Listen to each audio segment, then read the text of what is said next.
morning, BSides Augusta. That was weak. You can do better. Good morning, BSides Augusta. There you go. Well done. Welcome to track 2, I Got You. So if you haven't already caught on to the motif here, all of our tracks are James Brown songs. Since James Brown lives in Augusta, right? We are the home of the Godfather of Soul, so we're trying to pay tribute by naming our tracks. And this is track 2, I Got You. So for those of you who don't know me, I'm Doug Burks. I do this little software project called Security. I think you may have heard it. Did anybody have the security conference yesterday? A few people. Did you have fun?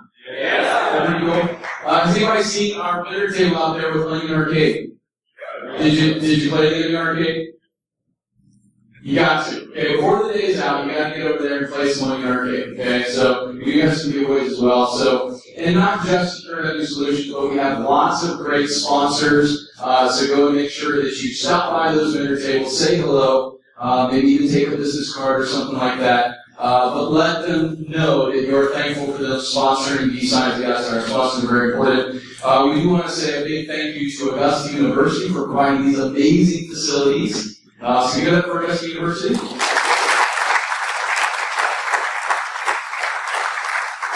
And lots of other great sponsors. So again, make sure you stop by those dinner tables and say hello.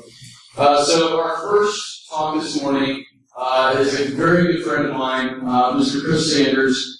And, you know, last year at the Security Conference, which is held about this time of year, I had everybody sing happy birthday to him. Because tomorrow, right, tomorrow's his birthday, he specifically requested that we don't sing happy birthday to him. But I'm not going to ask you to. And Chris wipes the sweat off his face. But make sure that you say happy birthday to him individually. So after the talk, if you see him throughout the day, just go give him a big old bear hug and tell him happy birthday. I'm keeping all these giveaways now, by the way. You're welcome. So, ladies and gentlemen, Chris Sanders, great guy, very smart guy, wrote several books with more books on the way. And also does this great thing called the World Technology Fund, which is also a sponsor of BSides Augusta, so thank you very much for that. So, ladies and gentlemen, please join me in welcoming Mr. Chris Sanders.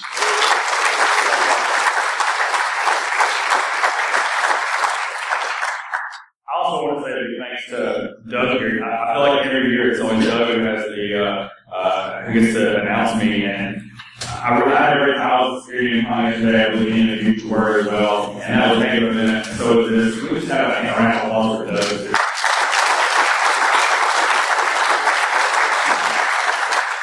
Now, I gotta say, I'm really jazzed to be here. I'm a native Georgian, so those of y'all aren't from, I'm not native Georgian. I live in Georgia now, so welcome to y'all for those that are not from here. And I gotta say, it's gonna be something like 100 degrees outside, but I'll be damned today, a beautiful day. That's bad.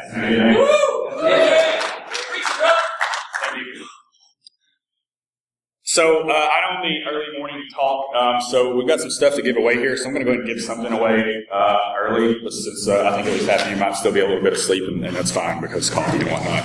So I've got this cap here to give away, graciously donated by Woolcom. You got to answer a little trivia. What we're going to do is we'll look for the first hand I see. So we want this hat. First hand was the person who could tell me what year Security Union was officially released. 2008. I saw you. I saw you. 2009. No, I saw you. 2009. Bingo.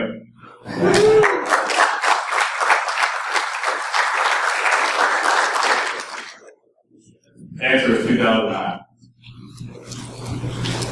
All right, so I'm here today to talk about honeypots. If I were to subtitle this talk, it would probably be called Chris Gives Unpopular Opinions. Which means I may not take questions, so we'll see. So Doug did a great job announcing. I'm not going to spend too much time talking about myself. I work for I founded an organization called the World Technology Fund, We operate in rural and low-income areas, donate scholarships to students pursuing computer science degrees, donate lab equipment to classrooms so they can expose students to computer science and information security at a much younger age. So all things like that's the thing I'm most proud about. Along with that, as I said, I wrote a couple of books. If you're interested in the topic of this talk, Applied Network Security Monitoring has some things that I think you'll also enjoy. And all the proceeds, all the royalties from both books go to future charities, including Dual Technology. So today, I'm going to talk, we have an agenda, but I really want to try to tell a story. And today's talk isn't going to be too in the weeds technically. I'm going to be too deep. Really the story I want to try to tell in this talk is all about honeypots and why I think honeypots aren't used enough in the way that I think they provide the most value, particularly in terms of placing them inside the network for detection purpose. Now, how many of you show of hands have ever deployed a honeypot? Keep them up. Now, how many of you have deployed those inside your firewall? That's surprising, so that's good. So certainly we have a lot of you that I saw drop their hands, so they're on the outside firewall. So that's what we're going to talk a little bit about today. I'm going to frame that through the lens of security economics. Now, several of y'all were security economics, so saw my talk there. I promise this is the only repeat slide, but it's important here, so I'm going to cover it here too. I'll put a little college at Western Kentucky, Murray State University on the racers. And I had a really great professor there. I didn't learn a lot of technology while I was there, but I did learn a lot about how to think. And that professor by the name of Dr. Steve Rashid, who told me, and I'll never forget this, he said, if you want to understand the world of nature, master physics. If you want to understand the world of man, master economics. I didn't really master either one of them. But I do know enough about economics to realize we're in a state in information security where we have a supply and demand imbalance. And the first rule, first thing you learn about in economics is supply and demand imbalance. And we have a state where we have extremely low supply of expertise security practitioners and a great demand for them. And what that does is it more or less drives up the cost of everything in security. Products, services, you name it, drives up the cost. And it makes it where security is really only affordable by folks with huge budgets. Right, so your Fortune 500, your most rich companies, or things like that, your little guys are they can really afford to play the game. And as long as it's cheaper for attackers to be hacking, more expensive for offenders to do vicinity, we're going to have a bad time. That's what So, I've got a few of these little takeaways. If you're only looking at the slide, the ones with the little honeypot icons or images here. And I want to say that I think it's not good enough for security to be good, it has to be affordable to purchase, operate, and maintain. And that's not necessarily just a security thing, right?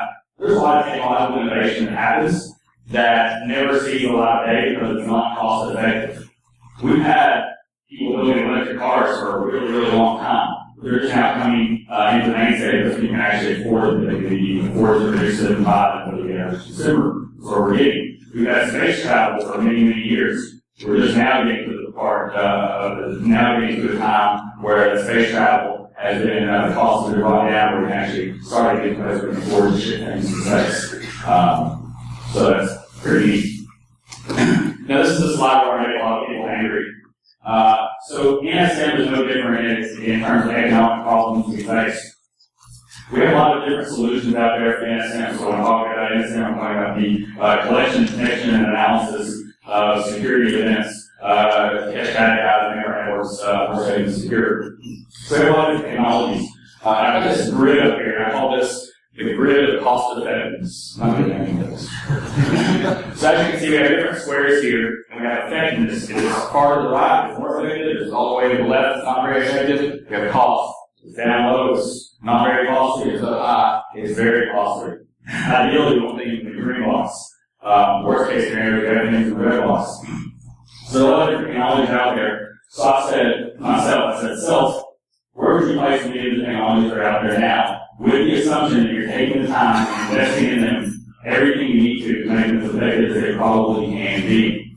So I place things, this is just me, and it's going to put some friends and colleagues. This is kind of where I place many of the things that are out there today. I don't think we have a lot of things that exist in the green box, right? That's why things are so expensive. That's why most companies stand for security programs, right? And keep in mind, this isn't just the cost of software, this is the cost of the expertise to run the software. So you might get IDS, there are free IDS out there. You need still people to build different signatures and things like that, so you have to figure that in. So this law should be super items. You have the antivirus down here. It doesn't cost a lot, but it's not nearly as effective as certainly as it used to be. Analytics and machine learning is very kind of a new space. It has yet to really prove itself out. You have to pay a lot for it, so it's kind of been very square. IDS, IPS can be kind of costly, and the effectiveness can kind of vary a whole lot. So not a lot of things in the green space. Now, there's probably not a big spoiler at this point, but I tend to think honeypots, when deployed properly, can be, and at least a lot of the emphasis, green quadrant, if you're approaching it the right way. So what is the right way? We'll talk about that more. But I think I want to solve what the economic challenges we face with doing the detection. Now, I want to briefly go over the history of honeypots. I'm not going to spend a lot of time on this. I don't think it's entirely relevant. Honeypots have been around for 30, 40 years, something ridiculous like that. A lot of great cynical work on it.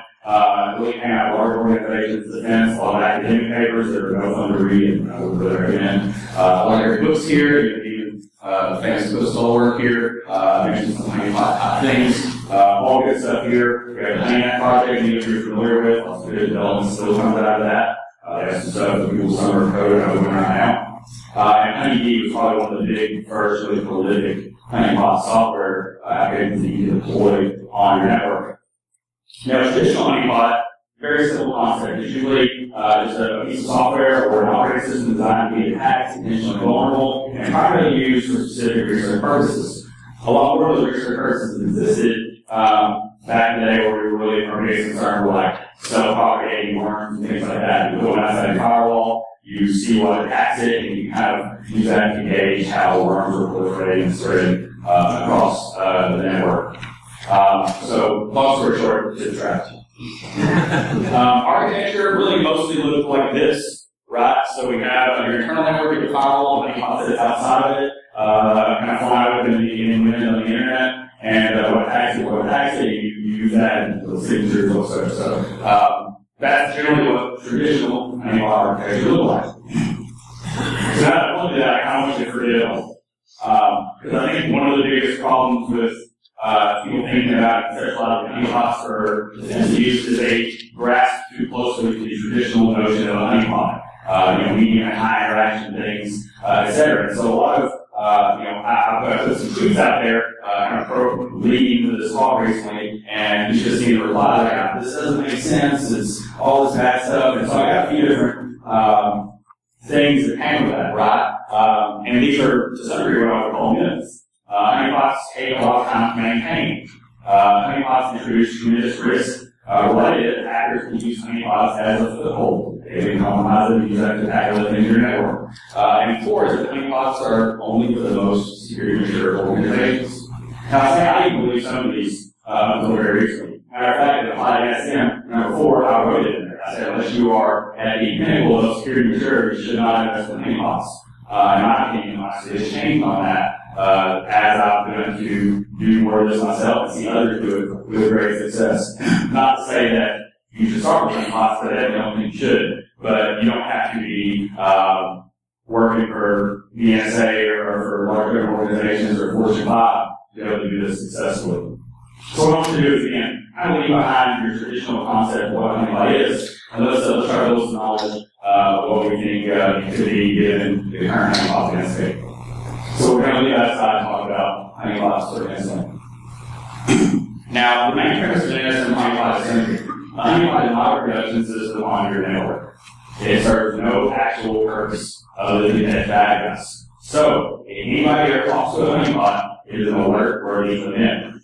Now, that doesn't mean it's an hacker, right? But somebody talking to us, let's say there's an RDP honeypot out there. Somebody tries to RDP to that system, that doesn't mean it's an hacker. It could just be an errant sysadmin who logged into the wrong place. Either way, it's probably something you want to know about, right? So, when we talk about service-specific honeypots, there's a lot of different variants there, but in general, nobody should ever talk to a honeypot. So, actions to that, I've already alluded to this, it's generally placed inside the network.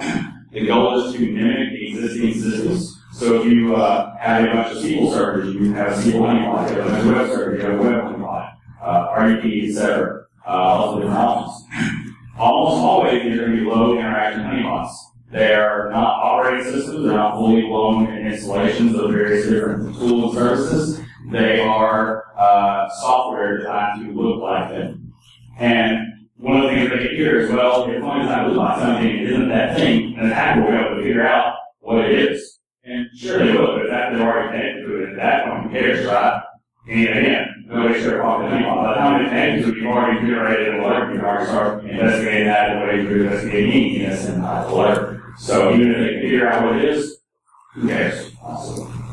And then, of course, extensive logging and alerting are going to be tied to that. So if you're going to say that anytime somebody touches a honeypot, you want to know about it, your report's going to generate some type of alert to that. If you have a SIM, put it in there, some type of alert console, security onion, put it up into the school database, so on. So that's basically what we're talking about when we talk about innocent honeypots. And the big one right here is number 5. That's such a goal-oriented. Traditional honeypots, you just kind of put them out there and you get what you get. With goal-oriented and innocent honeypot, you have something you're trying to specifically protect. You're going to be conscious of the risk in your environment. And I'm talking about risk isn't fun or it's sexy, but when you're doing detection and collection planning, risk is really the framework you're going to use to decide where you're placing really any of those technologies, and especially honeypots. I'm a company that makes my living with web servers and connect to SQL databases, and if they're down for every second they're down, I lose millions of dollars. And that's probably where my biggest risk is. That's maybe where I want honeypots at from inside of my perspective. So I had one picture with some other things and honeypot this. If you hit this sign, you'll hit that bridge. This is actually my wife's hometown in Griffin, Georgia, just the south of Atlanta. And yeah, what they're saying is they had people kept running into this bridge. It's a little lower than most bridges are. So how can we protect against this? And the charters and things that came through, you do the sign against this bridge. So that seems to fit pretty well to me. So the big thing here, I mentioned this when I talk about being goal-oriented, is your honeypot strategy should be an integrated component of your innocent strategy, right? And, well, what's an innocent strategy, right? And when I talk about talking about collection and detection, what are the threats I'm concerned about? Where's the risk lie? What do I need to collect in order to have visibility into those things? And what specific things I need to detect from the data that I'm collecting and as I go investigate it. Now, I can get through any talk without talking about food. It's a thing I have. So I like to think about a good innocent strategy like a really, really good cheeseburger. And maybe this is like a McDonald's or Burger King cheeseburger. It's not the best cheeseburger, it's this picture of a cheeseburger I can find. When you think about a good cheeseburger, everybody likes a little bit different. You always have the perfect bun, maybe sesame seed, tailor, etc. You have really nice beef patties, 80% fat, about 20% meat. Really rich cheese, maybe onions, and a bit of extra onions like this. Lettuce, special sauce, all that stuff. There's a lot of really bad ways to build a cheeseburger. And really, if you want to do this right, your innocent strategy is kind of like a really good cheeseburger. And your honeypots are a really critical component of that. So place in the exact right place. You don't put a tomato on the bottom and then it's the red song. Everybody knows that, right? Innocent strategy the same way. You got to plant it, put it in the right place, and do it the right way, or else it's just going to ruin everything else. Nobody wants a soggy cheeseburger, right? You know what happens when you don't plant properly and you try to just wedge things together that don't belong together? But hot dog pizza. Did anybody actually try that all the way? You didn't see it. There's a pencil. So let's talk about honeypot applications and how we can actually do that right. So I'm not just talking about the instant strategy, but I'm going to give some examples of that. So honeypot in a lot of ways is essentially a deceptive tactic, right? We want attackers to log into a system that looks real, but is not necessarily real. It's kind of active deception, which makes it sound probably cooler than it is, but I'll go with it. Now, in any given network detection and collection scenario, generally there's 3 categories I personally bucket things into in terms of what I'm protecting when I'm finding out risk. Right? Those are systems, data, and users. Right? Most things generally fall into those buckets. I think sometimes as analysts we can focus exclusively on systems because we deal with IPs and IP systems, and that's just generally how we bucketize those things. we often forget about the data and the users, which I think are equal importance. Now, the process I really go through when paying Honeypot deployment is generally threefold. So that's what I have here on the bottom. So the first step is, and I mentioned this in the characteristics of Honeypot, is mimicking reality. Right? We have a system that is a critical importance to our organization. The example earlier, that was your web servers, your SQL servers. Maybe your research organization is your Windows servers that hold all your data, just store research data on file share, something like that. Maybe it's just random production systems that hold like credit card information and so on. And are accessible via SSH, right? So we want to mimic those systems such that from the outside, to someone who already has access on your network and are scanning or poking around or whatever, they look like they already exist in the system. So if I'm an attacker, I've compromised an user workstation on your network, and I scan around what the person thinks, and I see this array of SSH open, and there's 10 of them. Ideally, they all look the same, and I don't know that one of them is a honeypot and the other 9 are not. Now, at this point, if I scanned it again, alert-worthy event, I have to connect to it. I don't really want people scanning on my network that I don't know about. Now, that's where whitelisting anything comes in. You have normal scanning processes, you whitelist those from the detection, you need to take those scans and send your honeypots. So even if attackers connect to the honeypot again, alert-worthy, when they do connect to it, double alert-worthy, probably at that point you're raising an alert higher criticality that you're going to look at first at that point. That's all we generally do. Risk scores and things will learn. You set score alerts and so on, low, medium, high. You know, if you have 10 alerts, you want to look at the highs before you look at the lows. Right? So, mimicking reality is taking a system and making a honeypot that looks like that system, generally using low interaction software. So the next part is capturing interaction. Right? So it doesn't just have a look at the part, it captures some level of interaction.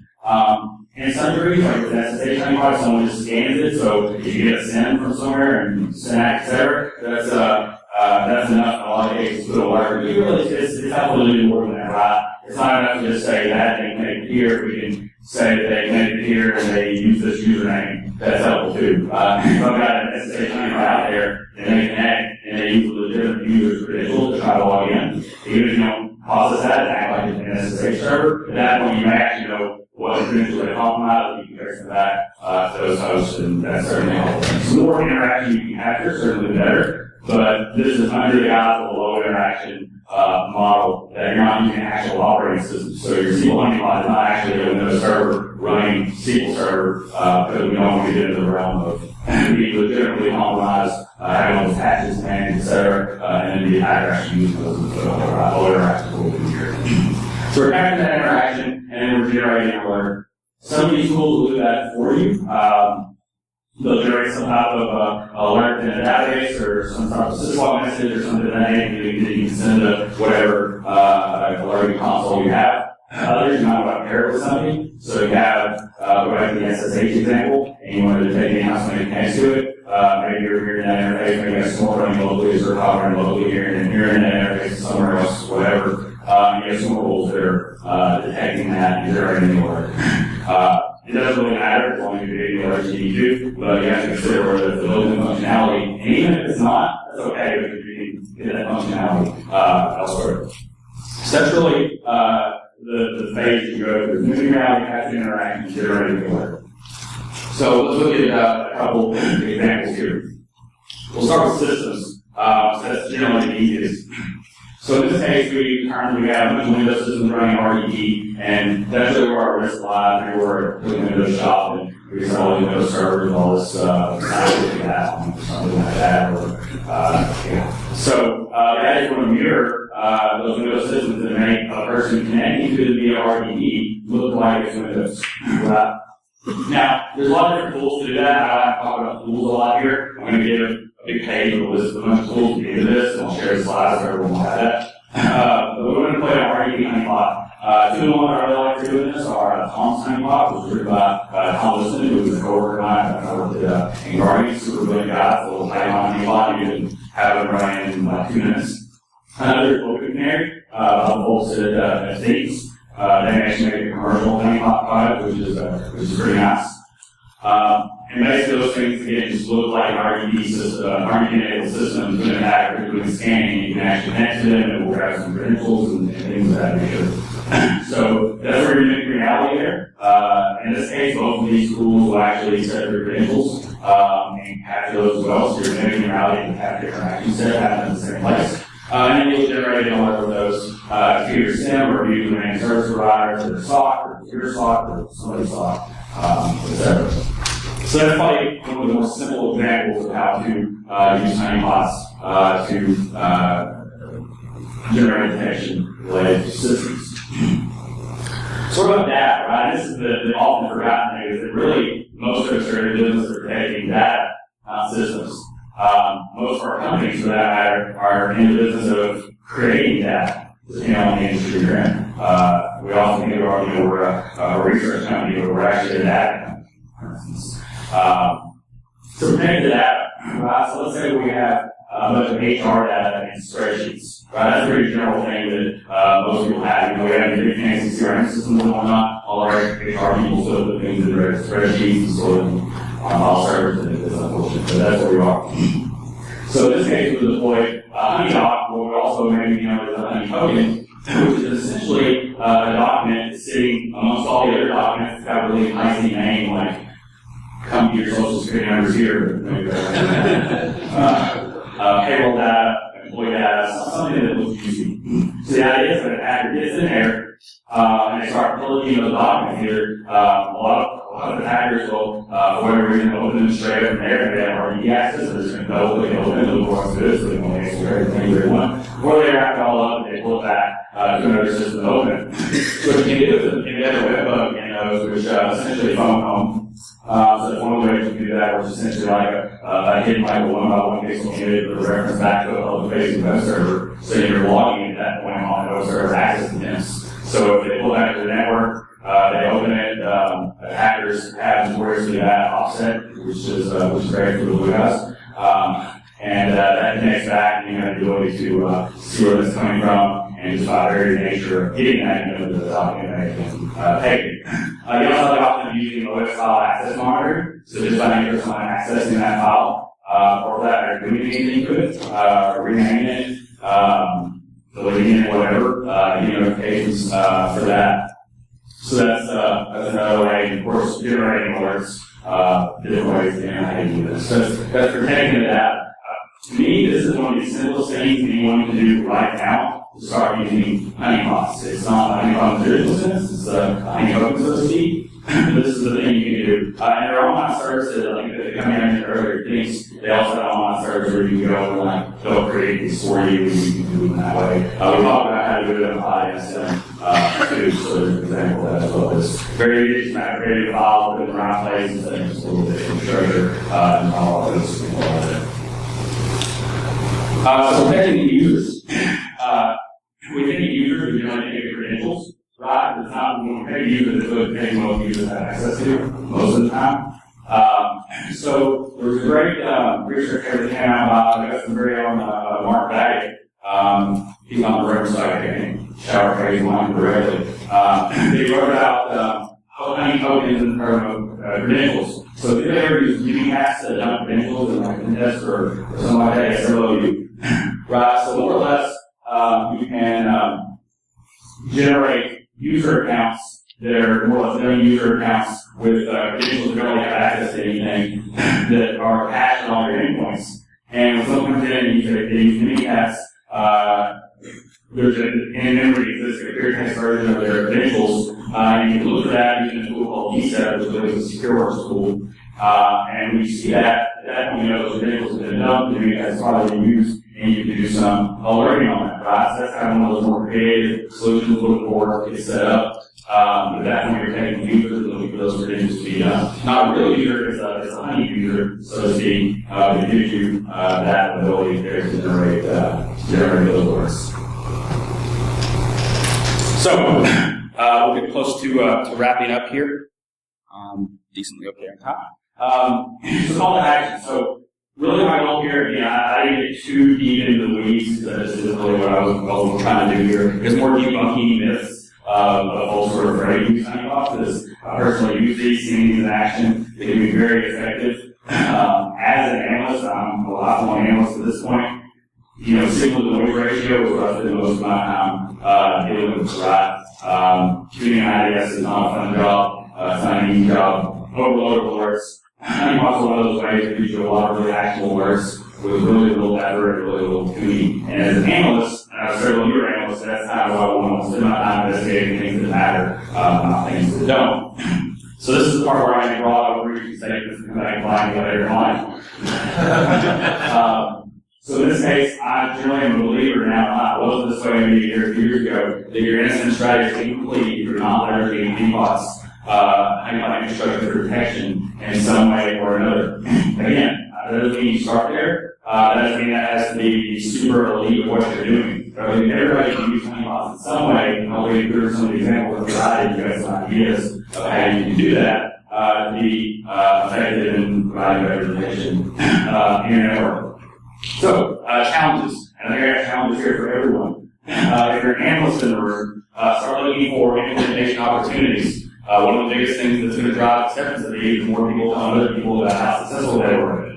That's why I'm here today, telling you I'm successful with this, maybe we'll try and do other people who are successful with it. We face such a strong economic problem now that all can change wherever it comes from. So, managers, even if you're not technical, ensure that your analysts are aware of the technique and embracing and using it. Don't be afraid of the word Honeypot.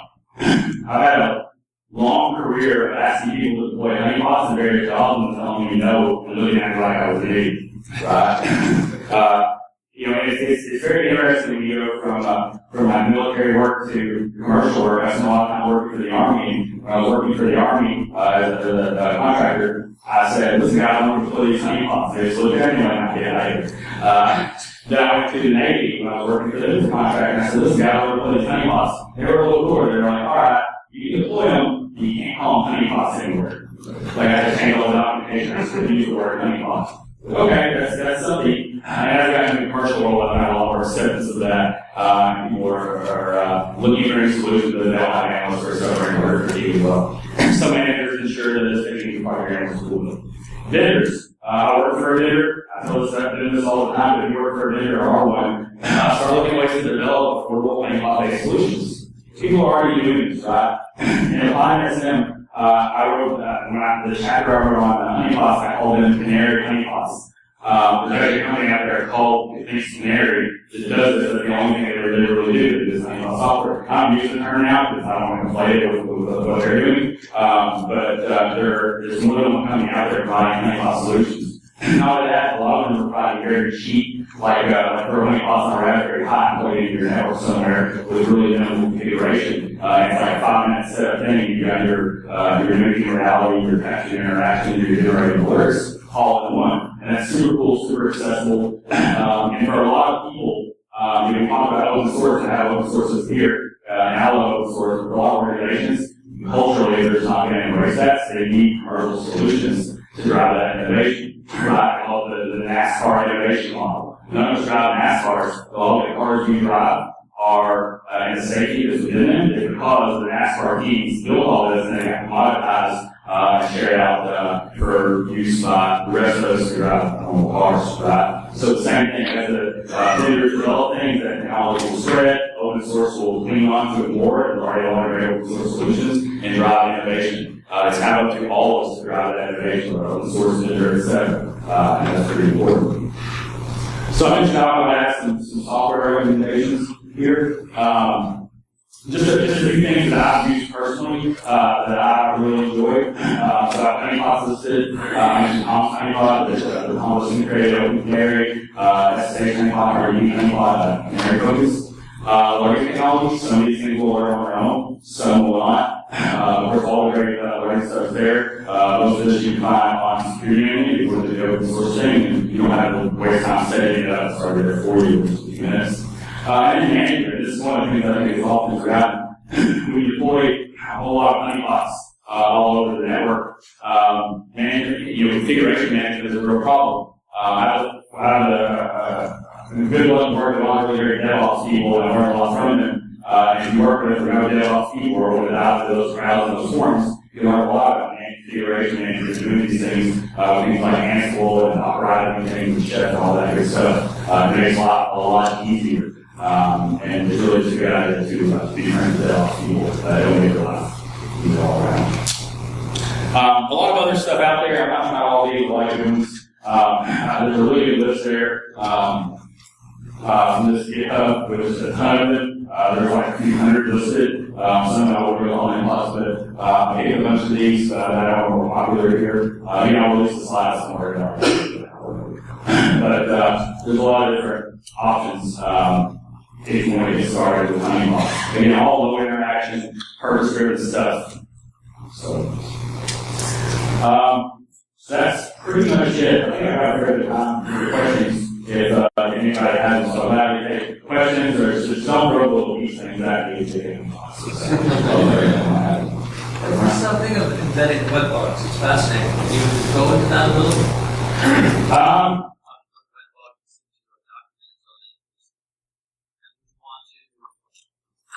Customize it for other circumstances, like your regular work computer. Put a web bug in. It's opened on this machine. Don't alert when you go anywhere else.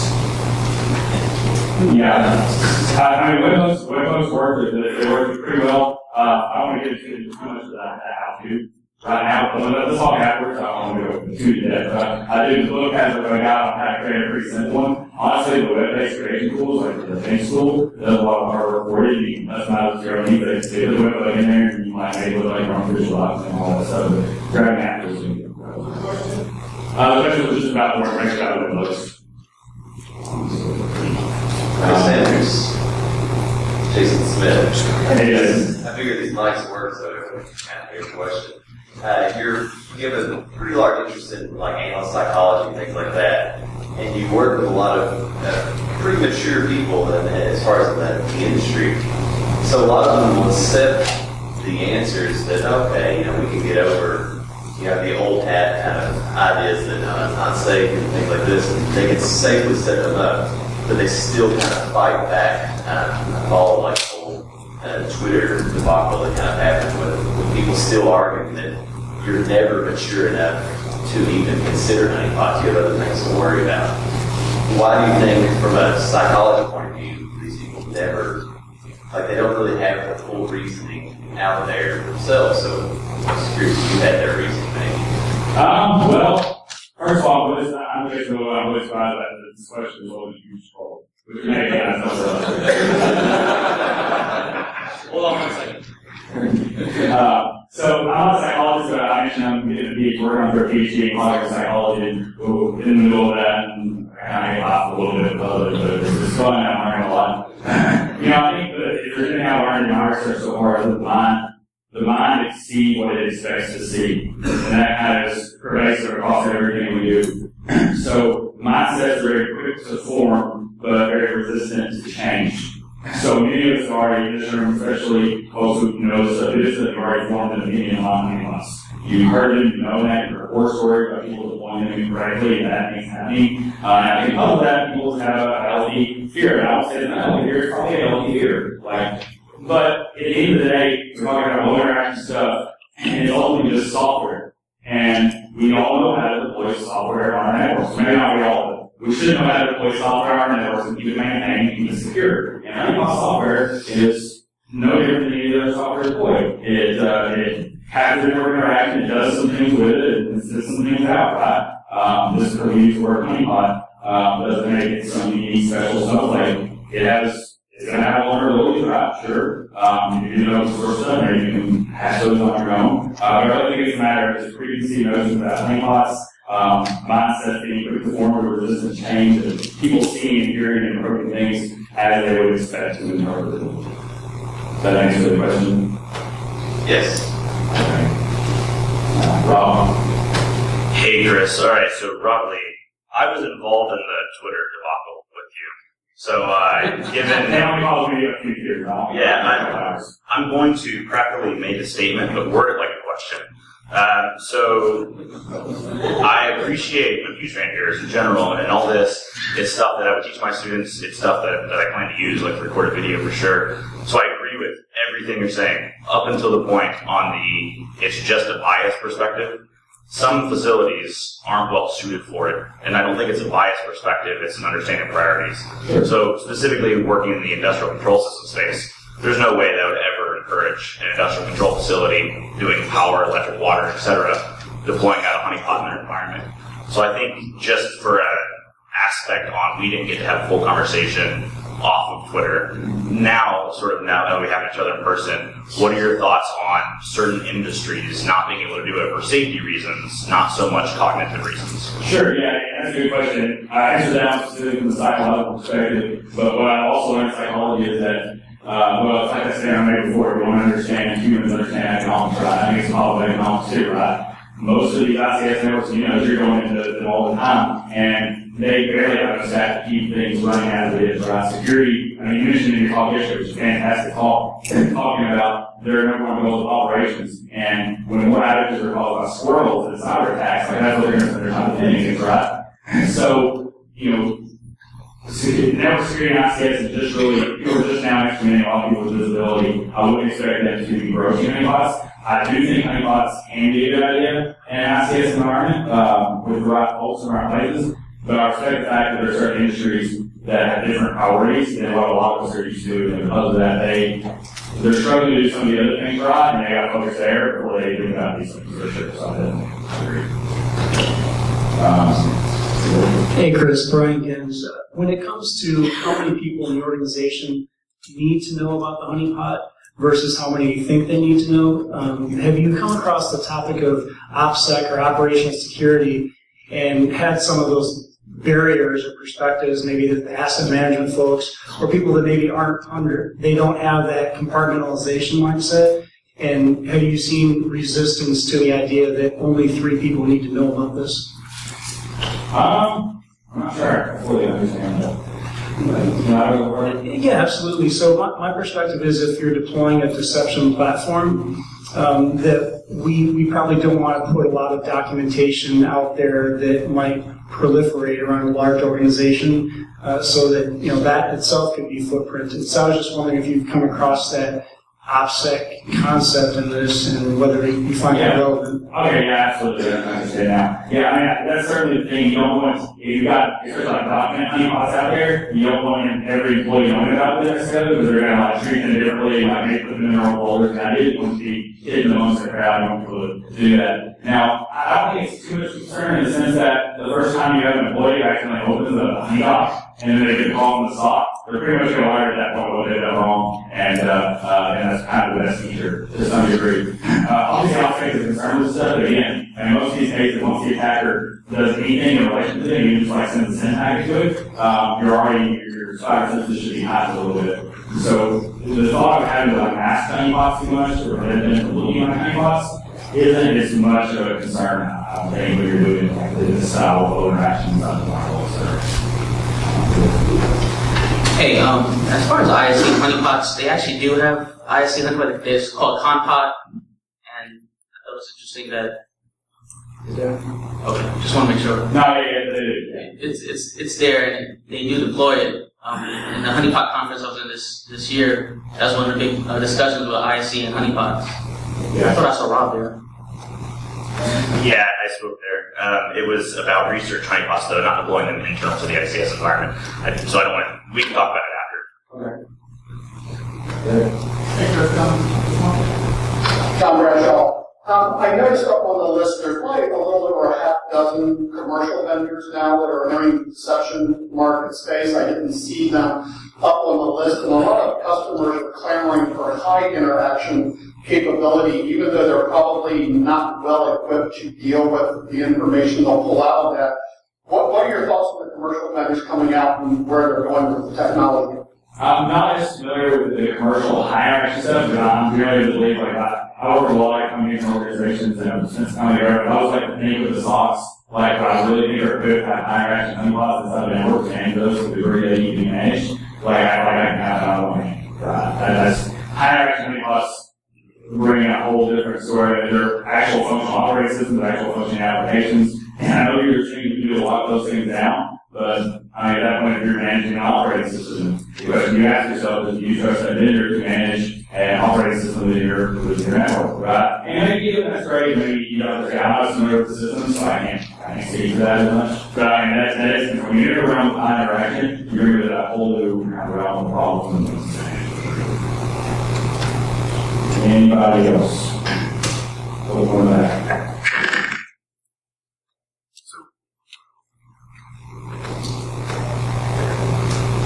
Mark, I really like you back here. Go ahead, Joe. I was curious, I'm not following Honeypots very closely, so I'm not sure. Can you talk a little bit about what is the state of the art today? And a couple of the questions that were asked, use the word deception a lot more. Is the terminology changing in this field and away from Honeypots and other things to maybe be more broader, apply to other track things you do? Sure. I mean, I wish it was another term, because Honeypot itself is such a loaded term. Like I said, previous CMOs and things like that, the word better term might be a good thing, but I'm also kind of fundamentally against like the creation of terms just for the sake of doing it, and we've been stuck with that a lot. As far as state of the art, I guess it depends on how you define it. I mean, it's really whatever state of the art is whatever feature you get at any given time. Right? If you need an RDP Honeywell, an RDPY, it's very simple, and I find sophistication and simplicity, especially in terms of Honeypots, the idea that I want to solve an economic problem and generate high quality orders with as little effort as possible. So whatever allows me to do that is what I would consider sophisticated. Right now, there's some degree of that in the open source space. The commercial guys are kind of doing something. I'm only familiar with a couple of them, and I don't see how to have them, so I can give any proper recommendations, honestly. But I think the space is rapidly developing, and with Silicon Valley investing in basically anything right now, that we have a lot of different options that I think we can hang out. That are out and will be developed further. So, I think we're pretty low. Let me do this last giveaway real quick, and then we'll call it a big day. And if you have other questions, just grab me after the fact. So I have a copy of the Hacker Playbook 2 you guys. This question is going to be an on-security question. First hand I see gets it. That doesn't count. Who was the first coach at the University of Kentucky to win a national championship? Bobby Knight? No. I saw right there. That's right. They all froze.